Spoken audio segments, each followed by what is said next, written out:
Tempat berbagi solusi dan pengalaman orang-orang 87. Saking banyaknya PSP yang masuk ke tempat saya, ada PSP yang saya pegang ini dengan sedikit kendala dan sebenarnya ini bisa sobat lakukan sendiri tanpa harus dikirim ke tempat saya ataupun dibawa ke tempat servis untuk bisa dimainkan kembali untuk PSP-nya ya. Dan saya coba nyalakan seperti ini. Lalu si PSP-nya sih nyala normal, lihat tampil dan kendalanya ketika digeser ke sebelah kiri atau ke sebelah kanan ataupun atas bawah yang saya perlihatkan ini. Nah, ini ada sedikit gerakan lambat atau seperti delay di bagian LCD-nya dan dia ada sedikit getaran untuk perpindahan dari menu satu ke menu lainnya. Dan lewat video ini saya akan coba perlihatkan untuk memperbaiki masalah seperti ini tanpa harus bongkar ataupun install ulang bagian softwarenya.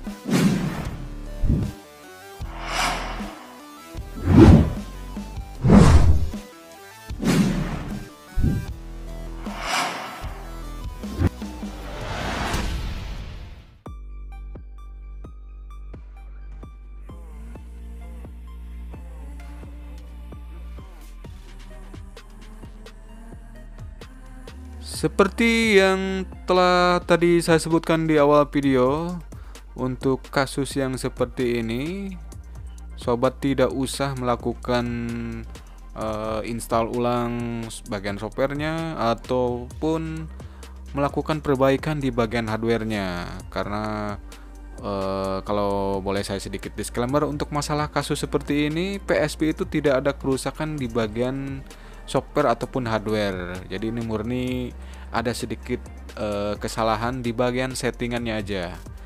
Jadi di video ini juga saya coba untuk kasih solusi buat sobat mungkin yang melihat video ini mengalami kendala yang sama.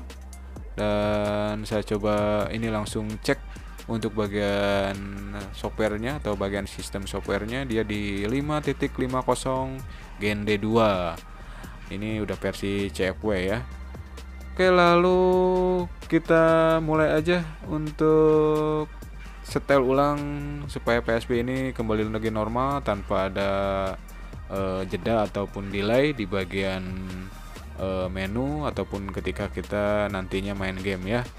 Dan untuk versi CFW kita langsung tekan menu atau tombol select dan akan keluar untuk 5.50 PSH menu atau bisa disebut juga ini menu recovery. Dan sobat perhatikan untuk CPU clock XMB nya dan CPU clock untuk game seharusnya ini untuk setelan umumnya ya, dia tuh di default. Jadi kalau kegeser sedikit ataupun kerubah yang atas ataupun yang bawah, nanti efeknya ya seperti ini ya, delay dan tidak bisa dimainkan atau bermasalah di bagian yang lainnya. Jadi kita rubah aja kedua menu tersebut menjadi atau ke settingan dari CPU clock dan CPU gamenya menjadi default semua seperti yang saya perlihatkan ini.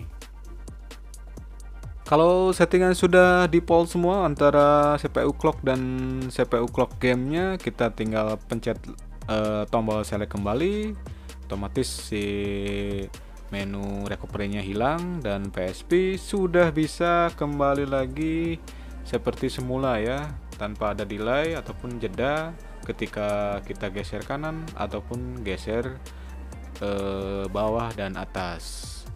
Nah, ini untuk cara di versi PSP yang CFW. Untuk cara yang kedua, untuk versi OFW, sobat bisa masuk ke menu recovery dengan menekan kedua tombol antara tombol power dan tombol R secara bersamaan dan lepaskan untuk tombol power sampai muncul halaman seperti ini. Dan setelah di sini kita Langsung aja ke bagian menu CPU speed.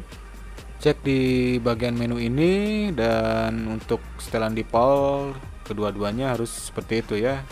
Dan ini udah default semua. Kalau belum default, kita seperti biasa, seperti di awal tadi, kita cuman robah dari setelan yang lain ke setelan default. Sudah beres, kita tinggal exit aja untuk mengembalikan fungsi PSP ini supaya tidak delay lagi. Nah, ini udah default, saya langsung back dan kita langsung pilih bagian exit lalu keluar, dan udah deh, sampai di sini udah beres ya. Oke sob, demikian untuk solusi cepat kali ini di channel Oracle 87, tempat berbagi solusi dan pengalaman. Mudah-mudahan video ini ada manfaatnya. Terima kasih atas segala perhatiannya, dan jangan lupa untuk share, like, dan subscribe channel Oracle 87. Iwan undur diri pamit. Assalamualaikum warahmatullahi wabarakatuh.